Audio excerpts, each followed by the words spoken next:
네, 북상 중인 13호 태풍 링링, 세력을 크게 키우고 있다고 합니다. 네, 9년 전 태풍 곤파스보다 훨씬 강력하게 발달해 기록적인 바람 태풍이 될 것이란 우려가 나오고 있는데요. 기상팀 정혜윤 기자와 함께 태풍 전망과 대비 요령 자세히 알아보겠습니다. 어서 오십시오. 기록적인 바람 태풍이 될 것이다. 일단 태풍 링링 올라오면서 북상하면서 더 강해지고 있다고요? 네, 점점 더 세력이 강해지고 있어서 걱정입니다. 올해 우리나라에 영향을 준 태풍 가운데 현재 세력이 가장 강력한데요. 13호 태풍 링링은 밤사이 타이완 부근의 고수온 해역을 지나면서 중형급의 매우 강한 태풍으로 발달했습니다.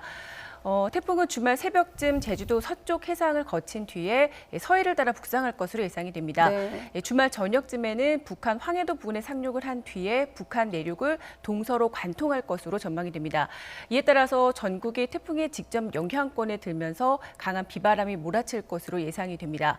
기상청은 해안가와 제주도 산간 지역을 중심으로 초속 55m 이상의 돌풍이 불고 또 서해에는 최고 10m 이상의 높은 파도가 일겠다고 밝혔고요.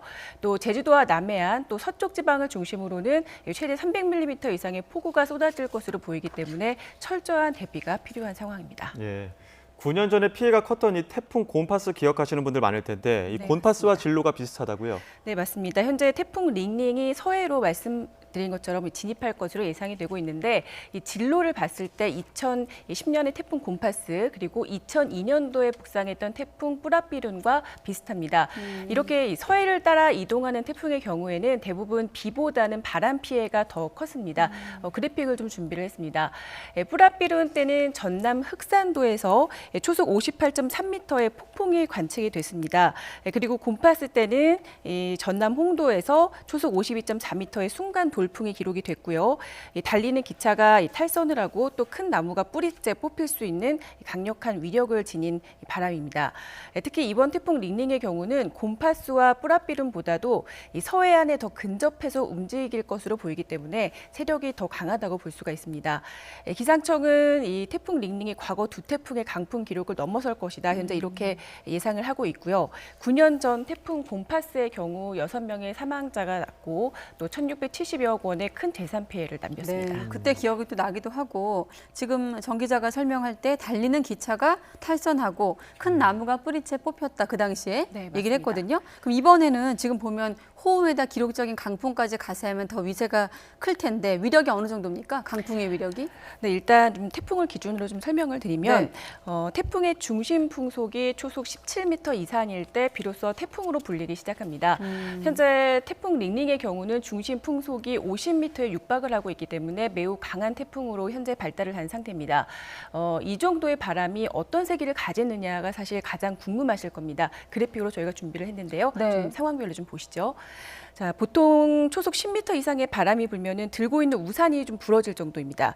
그리고 초속 20m 이상이면 걷기가 힘들 뿐 아니라 지붕에 기와가 날아가고요. 초속 30m 이상의 바람이 불면 목조의 가옥이 무너지고 초속 35m의 바람이 불면 달리는 열차가 넘어집니다. 초속 40m 이상의 강풍이 불면은 돌들이 날아다니거나 큰 나무가 뿌리째 뽑히는 수준입니다. 그런데 지금 말씀드린 초속 50m 이상의 바람이 불게 되면은 집 담장이 무너지거나 교회 철탑이라든지 뭐 강한 철탑이 무너지거나 휘는 그런 사고가 발생을 하게 가로수가 됩니다. 뽑힐 수도 있다고 하더라고요. 네, 맞습니다. 이번 태풍의 경우 뭐 호우도 문제지만 강한 바람 피해가 더 클 것으로 예상이 되고 있기 때문에 사전 대비를 철저히 해야 하는 이유입니다. 네, 집 담장이 무너질 정도의 어떤 풍속을 동반한다고 하는데 시설물 피해가 클 것 같습니다. 태풍에 대비하는 요령들도 있을까요? 네, 일단 이번 태풍은 말씀드린 대로 비보다는 지금 강풍 피해가 더 우려되고 있는 상황이기 때문에 대비가 필요합니다. 특히 해안가에서는 강한 바람이 불게 되면은 높은 파도가 방파제를 넘어오거나 또 저지대 침수 피해가 발생할 수 있기 때문에 대비가 필요하고요. 그리고 태풍이 가까이 접근할 경우에는 외출을 좀 자제하시고 그리고 해안가에서는 안전한 지대로 일단 대피를 하셔야 됩니다. 또 순간적인 돌풍이 불 때는 아파트 창문의 경우는 이제 깨지는 경우가 있거든요. 문과 이 유리 사이에 공간이 없도록 일단 신문이나 이 천 같은 걸로 막아주는 것이 가장 중요한 이 문제입니다. 이후 유리면에 이 격자 형태로 테이핑을 하거나 그리고 분무기로 물을 뿌린 뒤에 신문지나 큰 종이를 붙이게 되면은 일단 2차 피해를 막을 수는 있습니다. 그리고 강풍으로 인해서 간판이 떨어지거나 나무가 부러지고 그리고 작은 물건이 날아다닐 수 있는 상황이기 때문에 위험합니다. 그리고 어린이나 노약자의 경우는 주말 하루 동안은 야외 활동은 자제해 주시는 게 좋을 것 같습니다. 그렇군요. 자, 정혜윤 기자, 그럼 이번 태풍의 고비 언제쯤으로 좀 파악되고 있습니까?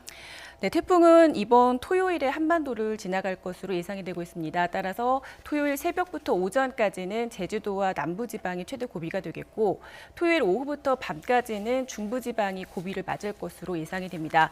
특히 태풍 진로의 오른쪽, 그러니까 이 위험 반원에 우리나라가 놓일 것으로 예상이 되기 때문에 네. 각별한 지금 경계가 필요한 상황이고요. 태풍은 일요일 새벽에 북한 북동쪽으로 물러나면서 우리나라도 태풍의 영향권에서는 벗어날 것으로 보입니다. 네, 철저한 대비도 필요할 것 같고 좀 태풍의 위력이 좀 약화됐다는 소식도 들려오면 좋겠습니다. 네, 지금까지 기상팀 정혜윤 기자였습니다. 고맙습니다.